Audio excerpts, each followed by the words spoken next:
Siempre Cuba ha estado luchando por su libertad.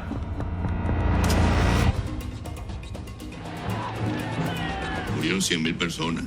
No pudo triunfar, pero cambió el país.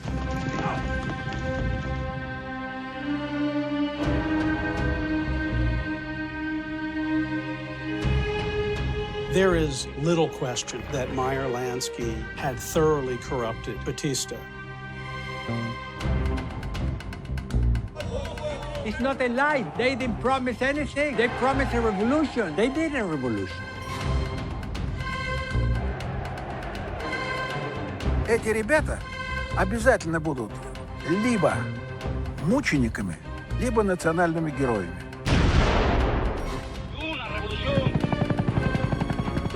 Fidel Castro.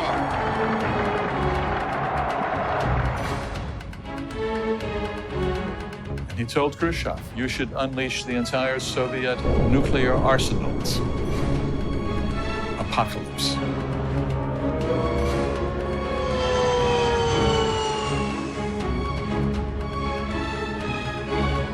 Kuba lässt sich nicht in die Knie zwingen.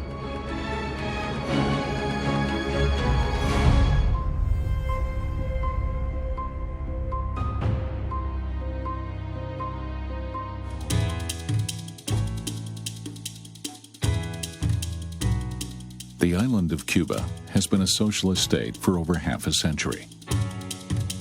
Whether or not socialism in Cuba began with or well after Fidel Castro's revolution in 1959 is a point of debate. But the icons of this revolution are still very much present in Cuba's streets.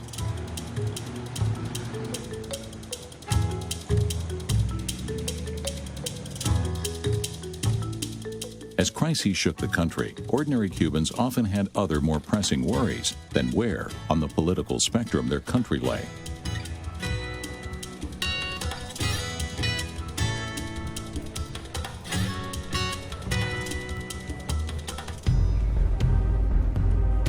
What caused hundreds of thousands of Cubans to flee their country?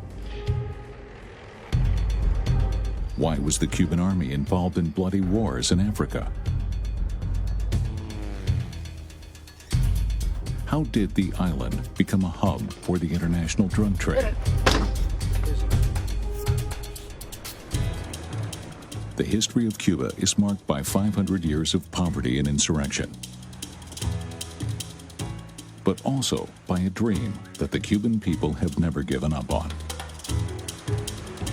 En Cuba encontrábamos una sociedad plural, como existe en cualquier parte del mundo, donde había liberales, había comunistas, había socialistas, partidos de derecha, partidos de izquierda, una sociedad como toda, que cuando descubren que se va a implantar en Cuba el comunismo, estamos hablando de comienzos, o ya comienzos avanzados de la Guerra Fría, eso genera toda una reacción que fue reprimida muy fuertemente. Cuba is the biggest island in the Caribbean, a mere 90 miles separated from the United States. But in the 1960s, this was one of the front lines of the Cold War, since Cuba had allied itself firmly with the Soviet Union and its satellite states in Europe. To defend Cuba and the Soviet Union itself, nuclear missiles were secretly installed on the island in 1962. They could have leveled most American cities within minutes. While the Soviet Union saw these missiles as a means of self-defense, the United States had similar weapons close to the USSR as well. For the U.S. President John F. Kennedy, this was an unacceptable threat. The world had never been so close to an all-out nuclear war. Все мы должны были погибнуть. Это чудо просто случилось. Случилось это чудо только потому, что разум восторжествовал и у Хрущева, и у Кеннеди. The Cuban Missile Crisis lasted 13 days. 13 days during which nobody knew how things might turn out. The United States set up a naval quarantine around Cuba, and the Soviet Union shot down a U.S. plane. In the end, back-channel negotiations resolved the crisis. The USSR proposed to withdraw their missiles from Cuba if the United States, in turn, removed theirs from Turkey. President Kennedy agreed. Fidel Castro did not. Khrushchev did not trust Castro. He feared that Castro was going to bring the whole world into a nuclear conflict. The superpowers came to an agreement, and eventually, with promises of copious Soviet loans and arms shipments, Fidel Castro, too, came to accept it. His right-hand man, Ernesto Che Guevara, disagreed.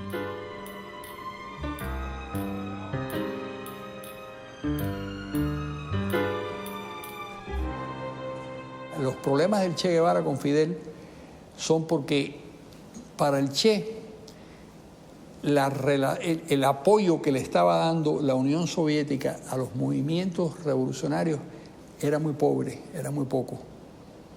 Y él esperaba mucho más de los soviéticos y si no de los chinos, mientras Fidel tenía un tipo de relación con se había entregado de alguna manera a los soviéticos. After being sacked from Cuba's government, Che Guevara went to Bolivia with a few Cuban soldiers to help overthrow the government. He was injured and arrested. He approached me, we shook hands, and we embraced, and then he stood in attention thinking I was going to be the one to shoot him. Shortly afterwards, Guevara was executed by a Bolivian soldier. Che became a martyr and a myth, a veritable worldwide icon for the left, while Castro was free to rule Cuba uncriticized.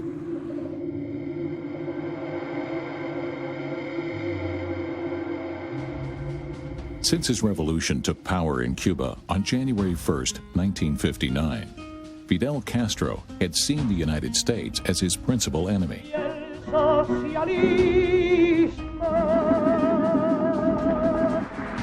He only became a socialist after the revolution. He wanted to combat poverty and provide education for all.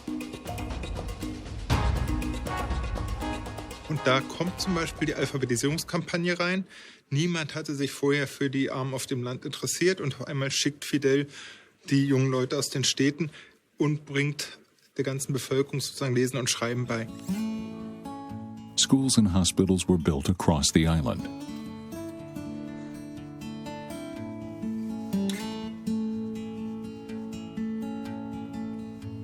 Ya en los primeros años 70 se logró tener servicios sociales completos de salud y educación gratuitos, pero de verdad con cobertura para todo el país. Y a la vez, más de 500,000 de jovencitas y jovencitos se educaron en su enseñanza secundaria para todos. On January 29, 1974, Soviet camera crews were in Cuba to capture the visit of General Secretary Leonid Brezhnev to the island. Cuba's economy was firmly Sovietized by the mid-1970s. To sustain itself, Cuba relied on its socialist brother countries, chief among them the USSR. Hence, trade agreements were the focus of the visit, as Cuba's economy is modeled after that of the Soviet Union. The state controlled and planned agriculture, industry, and trade.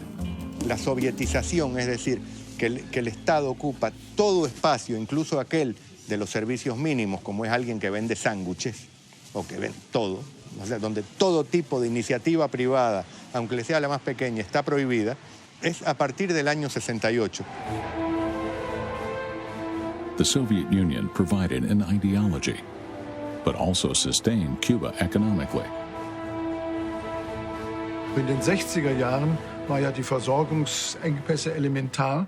Und Kuba war überhaupt noch überlebensfähig durch die Versorgungspipeline, die dann zur Sowjetunion errichtet wurde, die Schiffe, die ständig Öl brachten und auch die Lebensmittel liefern, was sie alles geliefert haben. Es wäre ohne die Sowjetunion untergegangen, vermutlich.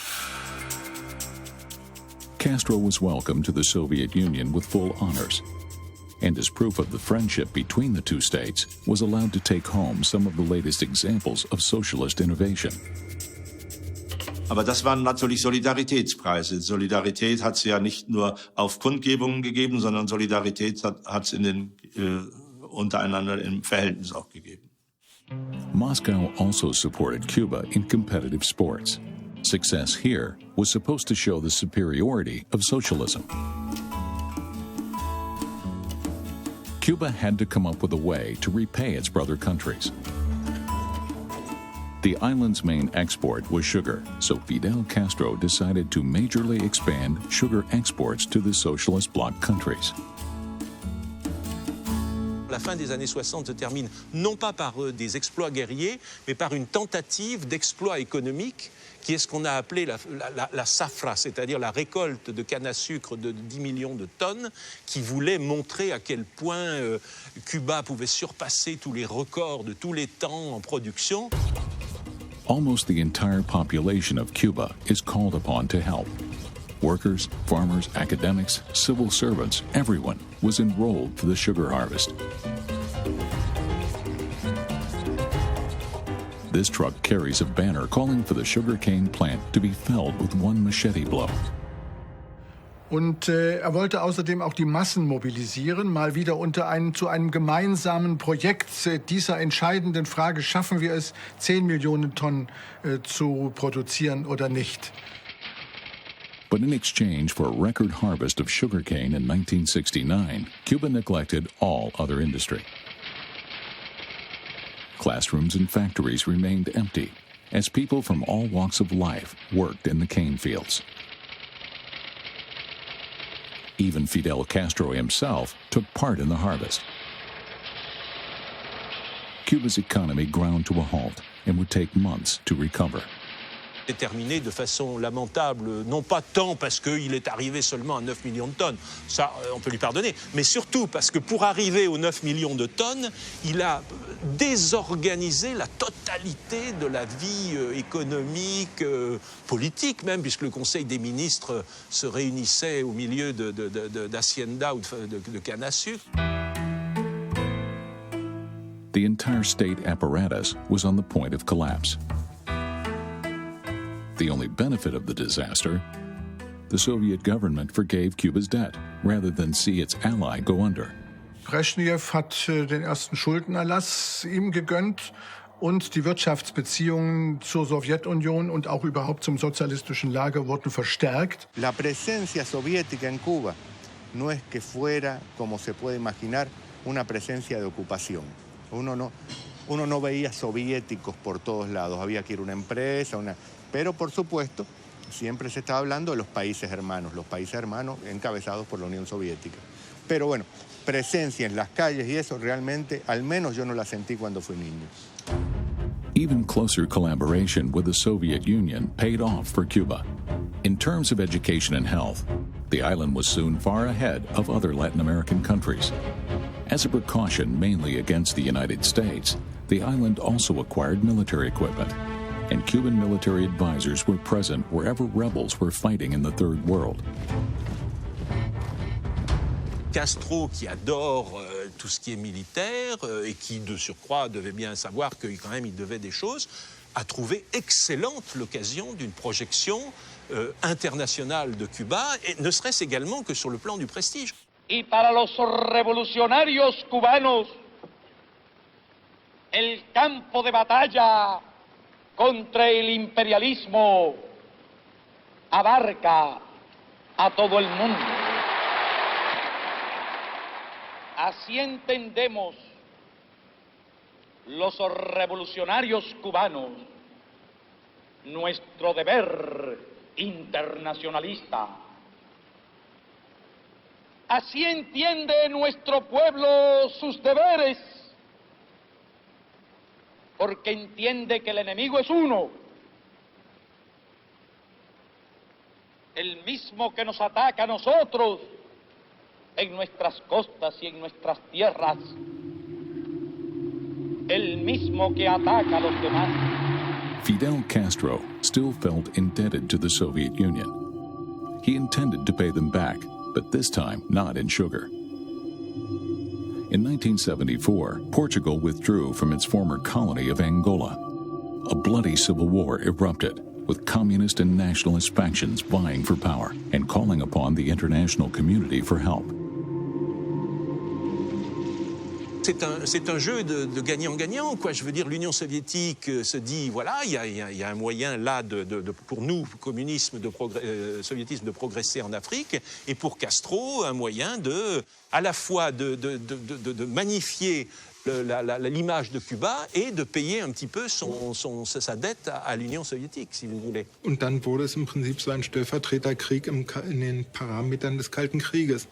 Aber es ist eigentlich aus den, letztlich sozusagen aus dem Unabhängigkeitskampf heraus und den Fraktionen, die es da gegeben hat, erwachsen. Cuba is more than 11,000 kilometers away from Angola. The former Portuguese colony is on the southwest coast of Africa and has a border with Namibia, at the time a sort of South African colony. One of the three resistance groups in Angola was the communist MPLA. As both a show of force and to pay back the Soviet Union for its help in saving Cuba, Fidel Castro decided to intervene on a massive scale.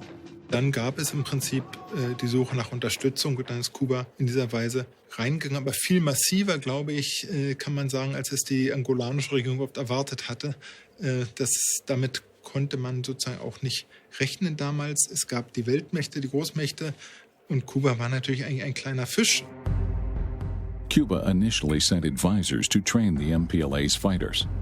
Their opponent factions were supported by arms shipments from South Africa and the United States.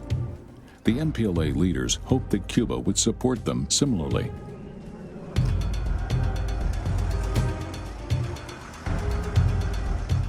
On November 4th, 1975, Fidel Castro sent 35,000 Cuban soldiers to Angola. In Angola, Cuba and the Soviets cooperated, they worked together. Cuba supplied the men, the Soviet Union supplied the weapons. Наши специалисты были сторонниками тех операций, которые проводились во время войны, наступательной операции. То есть наступают, овладели плацдармом, закрепились и дальше, как говорится, и так от Сталинграда до самого Берлина. Кубинцы придерживались совершенно другой тактики. Методы партизанской войны. Наступают, захватили, уничтожили противника. The war in Angola was a proxy war, fought in the context of the Cold War. Cuba fought for the East and South Africa for the West.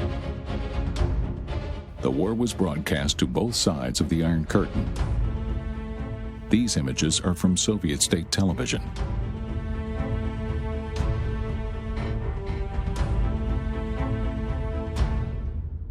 Fueron para allá la élite del ejército cubano. Furri, Arnaldo Ochoa, la élite. Y entonces ahí combatieron fuertemente. General Arnaldo Ochoa was the Cuban supreme commander during the war in Angola. Despite the logistical difficulties of fighting half a world away from their home country, he led Cuban troops to victory after victory over their enemies.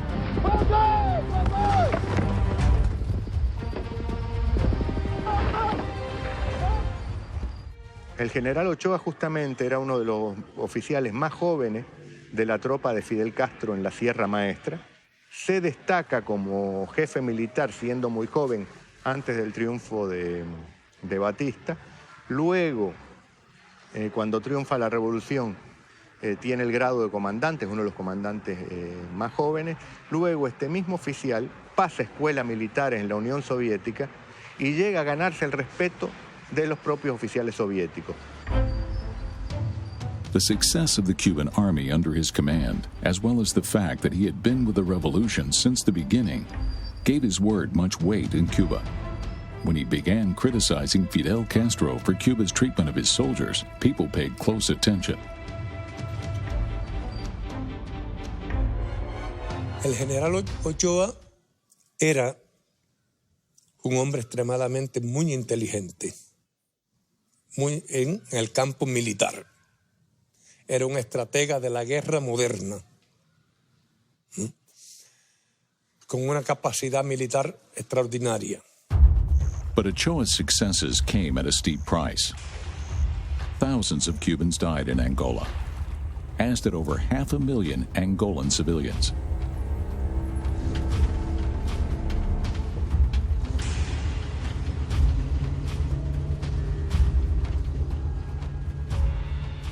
Una guerra sangrienta, ¿no? Había muchos muertos. Una guerra, además de sangrienta, muy prolongada. Duró muchos años. In 1976, the Cuban-supported MPLA won a provisional victory. But the fighting did not stop until the early 1990s, and neither did Cuba's involvement in Angola. Castro was reluctant to order his troops to come home. Fidel Castro was not interested in the welfare of the Cubans. He was interested in his own position in history when he went to Africa and became the Secretary General of the Non-Aligned Nation. He was dressed in an African garb and sitting in a throne in Africa. That made him good, feel good, and that was his mindset. Castro let the propaganda machine exalt him as a winner, but very few Cubans knew anything about his private life.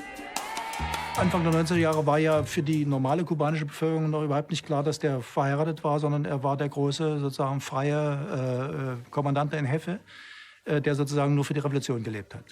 Man wusste nicht ganz genau wo und wo er sich also bewegt und er war also sozusagen nur für die Revolution da. The heads of the Cuban government, along with their families, lived in a secluded and heavily fortified property not far from Havana.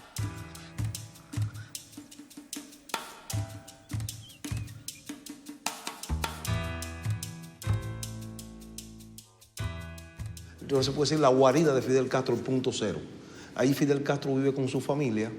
Es un centro, era un campo de golf que de 2,5 millas cuadradas, 2,5 millas cuadradas, ahí vive el señor Fidel Castro con su esposa Dalia Soto del Valle y sus 5 hijos. Google Earth shows the outlines of the estate, along with a swimming pool. The entire area is heavily guarded. A chance snapshot shows Fidel Castro and his wife in 2007. They have been married since 1980. Ella fue maestra de la misma escuela donde estaban sus hijos y algunos niños, algunos dirigentes y algunos altos oficiales del país. Es una mujer fuerte de carácter. Es una mujer que es la que manda en punto cero. Cuba's leaders enjoyed certain privileges on the island, but in typical socialist manner, they still lived rather modestly. En cuanto a privilegios disfrutados, hay muy poca diferencia entre un hombre de la cúpula de poder y un humilde cubano del pueblo.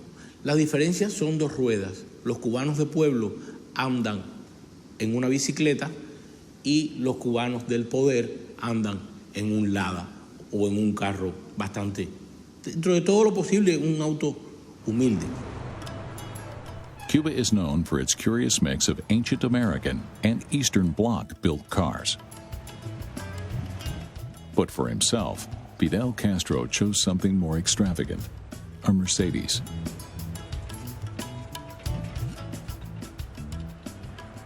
Fidel por años tuvo un Mercedes-Benz, un 280 SE, un auto que puede ser muy lujoso, pero si lo ponemos en el punto de vista, yo lo monté su auto varias veces, pues no era un auto con grandes lujos, era un auto normal, de hecho medio roto por los fusiles de los escoltas, poniéndolo, los rayaban, no sé cuánto, no era un auto con grandes lujos. Su gran disfrute no son los bienes materiales, aunque los puede gozar de ellos, pero no es ese el gran disfrute de él. Su gran placer es ser el centro del universo. Es interesante la manera en que él se relaciona con las personas. Lo que Fidel busca es, de alguna manera, subyugar a las personas que están con él, convencerlas de su genialidad, impresionarlas con su memoria y con una cantidad de información absurda. While their head of state lived a modest but well-protected life, the situation for many other Cubans was more dire. The number of people wanting to leave grew constantly. Many contacted the U.S. diplomatic mission on the island, which had provisionally reopened in 1971. It was called the American Interest Section of the Swiss Embassy.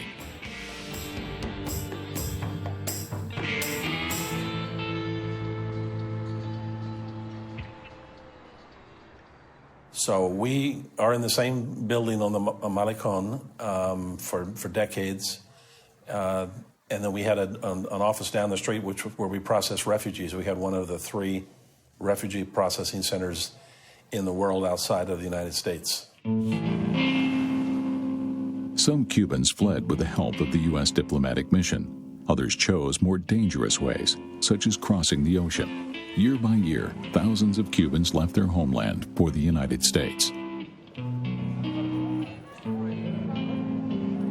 La vieja expresión de que en las dictaduras la gente vota con los pies, largándose de los lugares. Fue muy interesante porque a finales del año 79, Fidel creía que estaba en la cúspide de la gloria. Y en abril del 80 se produjo todo el descalabro.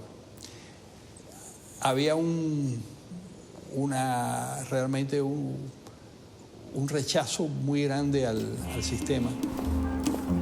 Supply problems, the lack of consumer goods, and sometimes even food, as well as travel restrictions, encouraged young people to leave.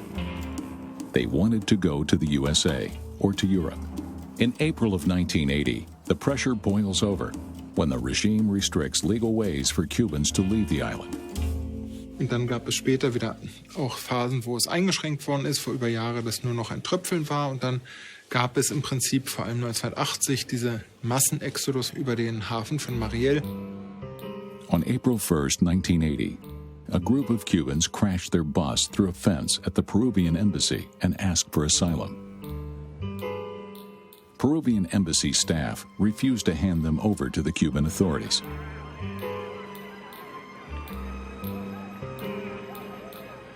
Castro's reaction was surprising, essentially for its lack of diplomacy.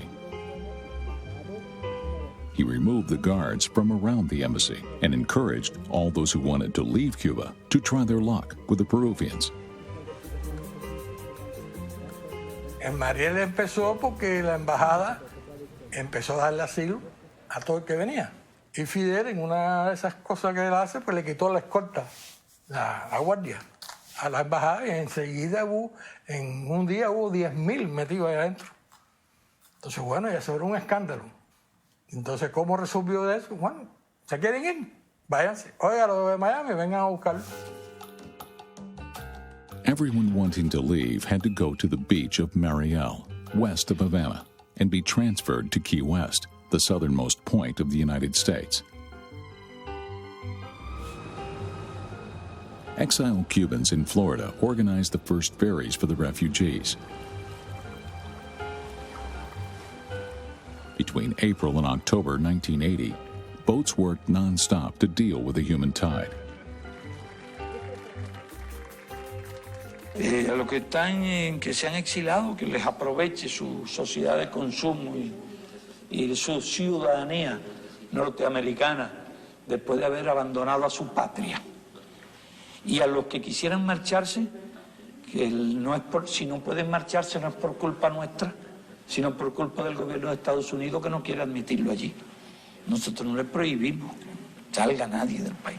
Al contrario, puertas abiertas.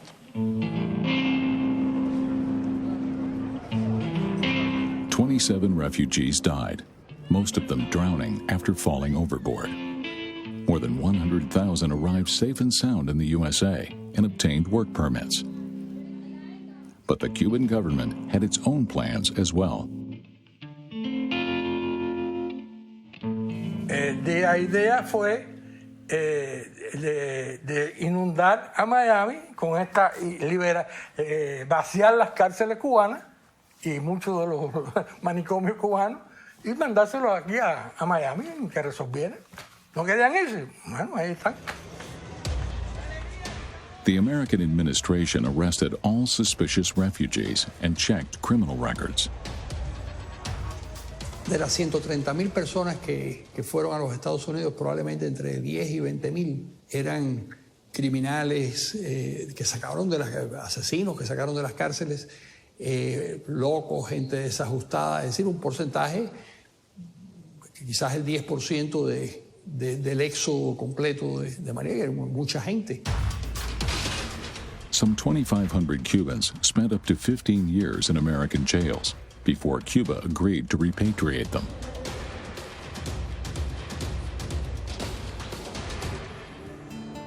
In 1980, the massive arrival of Cubans raised the unemployment rate in Florida by 1%. But most Cubans managed to find jobs, and news of their success only served to spread dissatisfaction on the island. Relations between Cuba and the U.S. were seriously impaired. Then, at the end of the 1980s, a new conflict made things even worse. American narcotics agents claimed that large quantities of cocaine were entering the United States through Cuba. Cuba has been involved in narco trafficking for a long time, and there's more than plenty of records of their participation in it. The cocaine came from Colombia. Since the 1960s, Cuba had supported a communist rebel group here. The highlands of Colombia formed the main growing area for the coca plants. Cocaine was extracted and distributed around the world.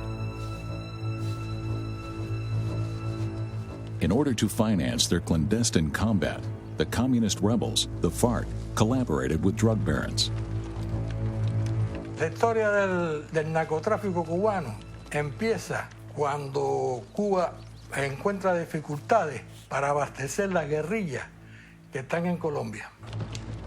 Cuba has been supporting Colombian guerrilla groups since the 1960s, and some of these groups have since the 1970s cooperated with drug barons to finance their activities. Entonces, uno de los oficiales de Cuba se le ocurre, bueno, ¿y por qué yo no hablo con los drogueros estos, los traficantes de drogas, para que ellos me ayuden a subir la logística a la guerrilla y bajar a los guerrilleros que van a entrenarse a Cuba? Fidel aprueba eso. Weapons, especially machine guns, were smuggled into Colombia. Colombian drug dealers transported weapons for the guerrillas, while they took care of coca plantations and labs. Empieza eso a funcionar, pero Fidel le añade, a cambio de eso, de que los traficantes hacían eso, podían usar el agua territorial de Cuba. Y ahí es cuando los aviones tiraban las cosas que flotaban, y entonces venía la lancha, las recogían y se las llevaban. Bien. Pero Fidel exige entonces el 10%, que le paguen el 10% de todo el tráfico ese. As U.S. drug agents interrogated captured drug mules, it became clear that Cuba and the Cuban government were involved in the cocaine trade.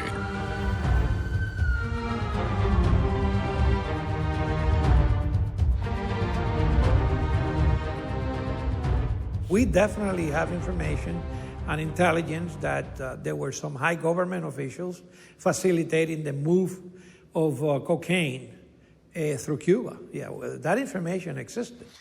I personally participated with a group of a task force from the United States. I was already retired, where they had information. There was a brother of a Cuban general here in Miami. They caught him with 100 tons of cocaine or something like that.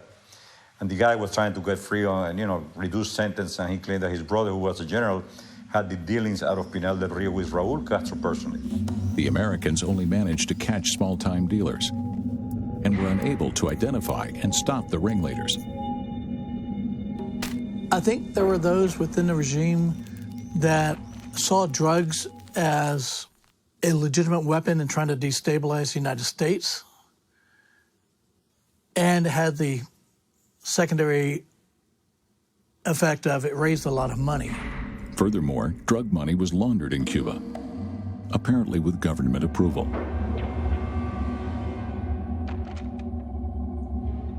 The international banks that they were established in Cuba they were used to facilitate the money laundering. The United States, however, could find no direct evidence linking Fidel Castro to the cocaine trade. Fidel jamás habló con un narcotraficante. Eso era Tony de la Guardia.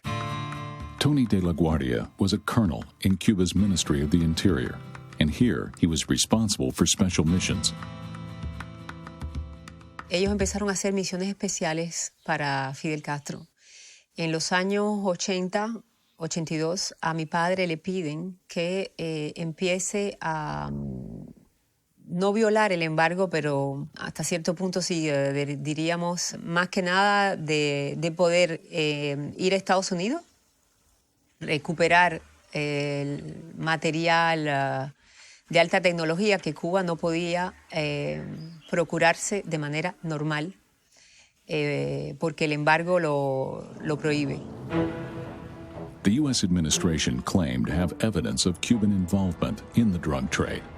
Some Cuban officials were charged in absentia, but the real targets were their superiors in the government. Meanwhile, Cuba received disturbing news from Moscow.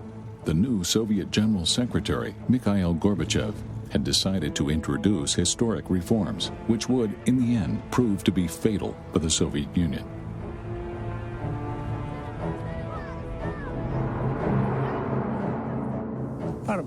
Относился так же, как мы с вами относились. Вот первое время я думал, что он хорошее дело делает. Значит, демократия, что вот мы там оздоровим обстановку в стране. Хорошие слова говорил. А на деле выполнял все, что говорили американцы. И сразу нельзя было сказать даже, что Горбачев затевает. Castro did not think much of Gorbachev's reforms. But as Cuba depended on the Soviet Union for its economic survival, whether he liked it or not, he had to work with Gorbachev. Es gab vielleicht weniger der Generationswechsel. Es war aber die Tatsache, dass plötzlich in dem großen Mutterland der sozialistischen Revolution eine quasi neue Revolution ausgebrochen war. Eine Kulturrevolution mit Perestroika und Glasnost, eine Öffnung, wo ganz neue Ideen entstanden sind. In the Soviet Union, perestroika, restructuring, and glasnost, transparency, became official state policy. The old system is on the brink of collapse. Gorbachev believes his reforms to be the only way to save his immense empire from going bankrupt. Gorbachev quería la claridad, la transparencia y la honradez. Imagínate, Fidel ha sido enemigo a la transparencia y a la honradez, completo. Significaba como Fidel estaba claro, Fidel dijo que eso terminaba con la Unión Soviética, como terminó. The end of the Soviet Union would be a catastrophe for Castro's regime. In order to be seen as also embarking upon reforms, he introduced a policy called rectificación, straightening of the path.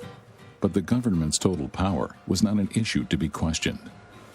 Fidel se resiste a hacer ninguna reforma importante y dice textualmente varias veces: primero la isla se hundirá en el mar antes que abandonar el marxismo-leninismo. During this time, an assistant director of Cuba's secret services, Juan Antonio Rodriguez Meñé, was stationed in Hungary. He took advantage of his position to flee, taking his wife and children with him.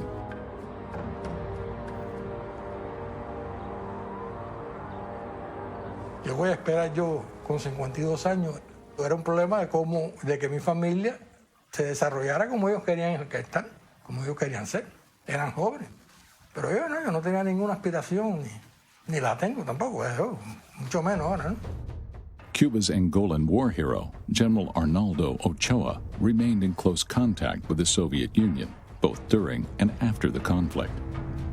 He was a few years younger than Fidel Castro, and his military prowess had made him a hero in Cuba. He met with Gorbachev and seemed to be open to discussing the need for reforms. his criticism of Fidel Castro had not gone unnoticed in the USSR. Que Gorbachev se reunió con Arnaldo Ochoa para hablar de estos temas. Arnaldo Ochoa hablaba ruso y tenía muchas relaciones en Rusia porque había hecho escuelas militares y estaba porque se hicieron los cambios que se estaban haciendo en Rusia. Entonces, Fidel dijo, no, voy a perder el poder. On June 12, 1989, Arnaldo Ochoa was arrested and put on trial. The hero of the Republic was accused of being involved in drug trafficking. The prosecution claimed that together with 14 co-conspirators, he turned Cuba into a hub of the cocaine trade without the government's knowledge. Si realmente esas operaciones existieron, solo pudieron existir bajo el conocimiento de Fidel y Raúl Castro. Y por esas propias acusaciones que ellos pretenden hacer el gran caso Ochoa, con el que Ochoa, por ejemplo, no tuvo ningún vínculo directo. Ochoa en ningún momento se le puede probar que haya traficado drogas. O sea, el vínculo directo no existe. Pero también implican a Ochoa. ¿Y por qué implican a Ochoa? Porque Fidel Castro ahí manda un mensaje a todas las Fuerzas Armadas y a la alta oficialidad. Si soy capaz de fusilar al principal y al más glorioso de mis generales, aquí nadie está a salvo. Before the trial, the United States had provided evidence that the Cuban government itself was involved in drug trafficking. Castro had to act. El gobierno de los Estados Unidos encontró todas las pruebas de las relaciones de Cuba con el narcotráfico. No se podían ocultar. Tony de la Guardia, a close friend of Fidel's brother Raúl Castro, was accused of treason and put on trial alongside General Ochoa. In a public show trial, he said what the regime wanted to hear.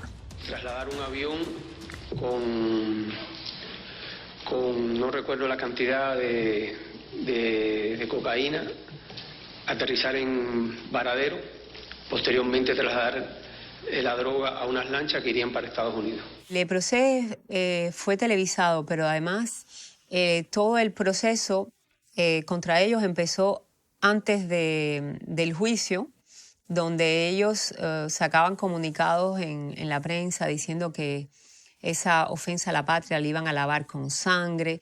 Es decir, que antes de que tomaran la decisión de pronunciar las penas de muerte, ya ellos estaban diciendo que iban a fusilarlos. General Arnaldo Ochoa and Tony de la Guardia were among 4 defendants executed by firing squads. All others received harsh prison sentences. Mi padre fue detenido un 13 de junio y fue fusilado un 13 de julio, lo que muestra que ellos querían eliminar a estas personas muy rápido. Fidel and Raúl Castro claimed they had never been involved in the drug trafficking. The verdict underlined their authority over the country. There was no room for either reform nor for pretenders to their succession. Their propaganda painted Cuba as a socialist utopia, a country which sent doctors to every humanitarian hotspot around the world. Meanwhile, in Europe, socialism was failing. The Berlin Wall collapsed in November 1989. One people's government after the next was swept aside. Ich war in Kuba und hatte ein langes Gespräch mit Raúl Castro und habe dort auch über den Herbst 89 berichtet. Und das Interesse in Kuba, warum die DDR zugrunde gegangen ist, das Interesse ist für sie lebenswichtig, weil sie natürlich alles tun, um daraus für sich zu lernen, dass sie weiter bestehen und weiterkommen, als wir es gekommen sind. Mikhail Gorbachev was General Secretary of the Communist Party until 1989, when he became President of the Soviet Union for a mere 2 years. While Europe's formerly socialist countries look forward to a bright new future, Cuba was caught in a vicious cycle of fear and isolationism. The fall of the Soviet Union was catastrophic for Cuba. Selling all these things that nobody was going to consume. In 1991, the Soviet Union broke apart, and Boris Yeltsin succeeded Mikhail Gorbachev as president of Russia. Faced with a bankrupt economy, Yeltsin cut financial and material aid to Russia's former and remaining socialist allies. Cuba's economy and its army were in serious difficulties. If there was a crisis in the Soviet Union, it was going to impact Cuba because Cuba was dependent at that time on the Soviet Union for its economic lifeline, about $5 billion a year of economic support, and another $1 billion a year of military support. 1990 hat mich eine bundesdeutsche Zeitung gebeten, einen Artikel zu Kuba zu schreiben, wie es da weitergeht. Und den habe ich geschrieben und das Fazit war, Kuba lässt sich nicht in die Knie zwingen. The island underwent one of the most serious crises in its history. Electricity, coal, gas, and oil, as well as the most basic necessities, were rationed. People hoarded food, fearing shortages and famine. In the larger towns, they took to raising animals and growing vegetables just to have something to eat. Und nun begann Ende der 80er bis Ende der 90er Jahre eine Phase der Unabhängigkeit, aber in einer derart katastrophalen Versorgungslage, dass es wirklich Hunger gegeben hat in der Bevölkerung, weil einfach die Insel nicht in der Lage war, die Regierung nicht in der Lage war, die eigenen Leute ohne fremde Hilfe zu versorgen. Like before the days of revolution, Cuba once more tried to finance itself through tourism. Hotel complexes were built or modernized, and the island's tropical beaches restored. Europeans and Canadians arrived and brought hard currency to the island.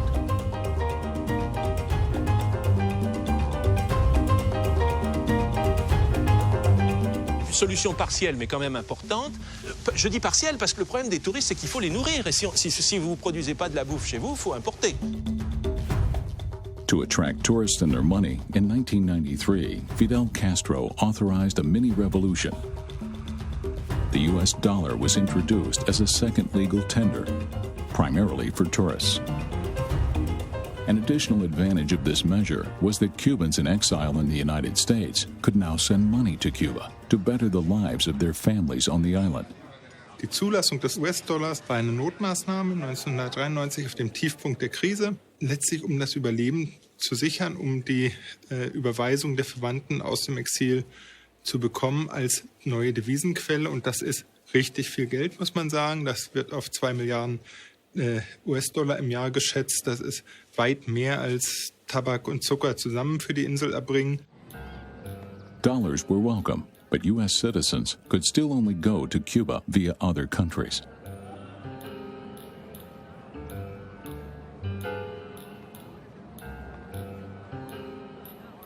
The regime needs an enemy. It always has, and Fidel said from his early days, a revolution like mine needs an enemy, and the U.S. will always be the enemy. So they do not want really normalization with us. They need to keep us as an enemy to explain the failure of the system. As he grew older and his health began to deteriorate, Fidel Castro increasingly had to delegate. His brother Raúl took over some of his responsibilities. Und da hatte Raúl zwei Dinge vor, die er dann auch durchgesetzt hat. Und zwar auf der einen Seite die Einrichtung von militärischen Betrieben, also Betrieben unter militärischem Kommando. Und das zweite war die Bauernmärkte. Small-scale producers could now sell homegrown groceries and turn a profit. 40% of the economy, however, mostly generated by tourism, was directly controlled by the army.